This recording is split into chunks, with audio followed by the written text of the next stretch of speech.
माघ मास महात्म्य अध्याय 8।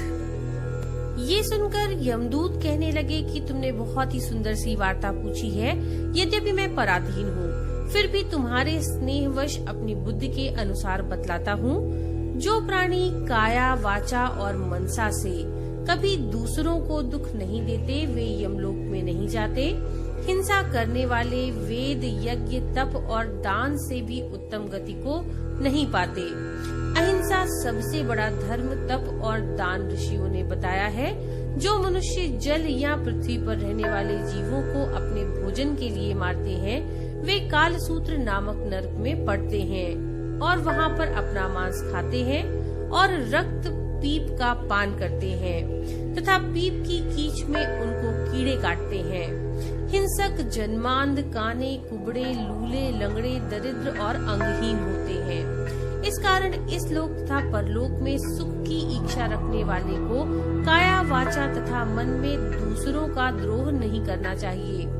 जो हिंसा नहीं करते, उनको किसी प्रकार का भय नहीं होता। जिस तरह सीधी और टेढ़ी दोनों प्रकार की बहने वाली नदियाँ समुद्र में मिल जाती है, वैसे ही सब धर्म अहिंसा में प्रवेश कर जाते हैं। ब्रह्मचारी, गृहस्थ, वानप्रस्थी तथा यति सभी अपने अपने धर्म का पालन करने तथा जितेंद्रिय रहने से ब्रह्मलोक को प्राप्त करते हैं। जो जलाशय आदि बनाते हैं और सदैव पांचों यज्ञ करते हैं, वे यमपुरी में नहीं जाते। जो इंद्रियों के वशीभूत नहीं है, वेदवादी है और नित्य ही अग्नि अर्थात हवन आदि का पूजन करते हैं, वे स्वर्ग को जाते हैं। युद्ध भूमि में जो शूरवीर मर जाते हैं, वे सूर्यलोक को प्राप्त होते हैं। जो अनाथ, स्त्री, शरण में आए हुए तथा ब्राह्मण की रक्षा के लिए प्राण देते हैं, वे कभी भी स्वर्ग से वापस नहीं लौटते। जो मनुष्य लूले, लंगड़े, वृद्ध, अनाथ और गरीबों का पालन करते हैं, वे भी स्वर्ग में जाते हैं। जो मनुष्य गौओं के लिए पानी का आश्रय करते हैं तथा कुआं, तालाब और बावड़ी बनवाते हैं, वे सदैव स्वर्ग में निवास करते हैं। जैसे जैसे जीव इनमें पानी पीते हैं, वैसे ही उनका धर्म बढ़ता है।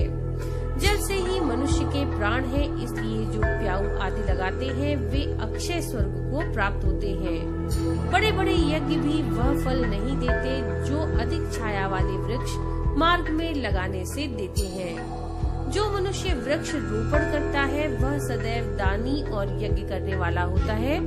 जो अच्छे फल और अच्छी छाया वाले मार्ग के वृक्षों को काटता है, वह नरकगामी होता है। तुलसी का पौधा लगाने वाला सब पापों से छूट जाता है। जिस घर में तुलसी वन है, वह घर स्वयं तीर्थ के समान है और उस घर में कभी यमदूत नहीं जाते। तुलसी की सुगंध से पितरों का चित्त आनंदित होता है और वे विमान में बैठ करके विष्णुलोक को जाते हैं। नर्मदा नदी का दर्शन, गंगा का स्नान और तुलसी दल का स्पर्श, ये सब बराबर फल देने वाले हैं। हर एक द्वादशी को ब्रह्मा जी भी तुलसी का पूजन करते हैं। रत्न, सोना, फूल तथा मोती की माला के दान का इतना पुण्य नहीं होता जितना तुलसी की माला के दान का होता है। जो फल आम के 1000 और पीपल के 100 वृक्षों को लगाने से होता है, वह तुलसी के एक पौधे के लगाने से होता है।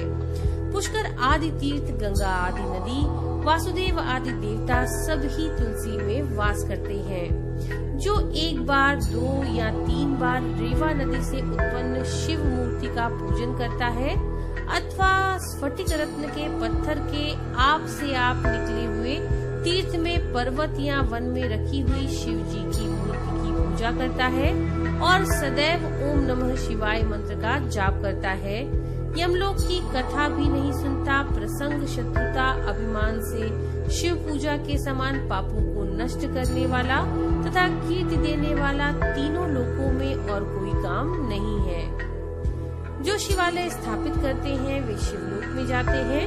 ब्रह्मा, विष्णु तथा शिव का मंदिर बनाकर मनुष्य वैकुंठवासी होता है। जो भगवान की पूजा के लिए फूलों का बाग लगाते हैं, वे धन्य हैं। जो माता पिता, देवता और अतिथियों का सदैव पूजन करते हैं, वे ब्रह्मलोक को प्राप्त होते हैं।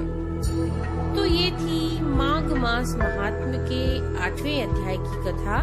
नमो नारायण।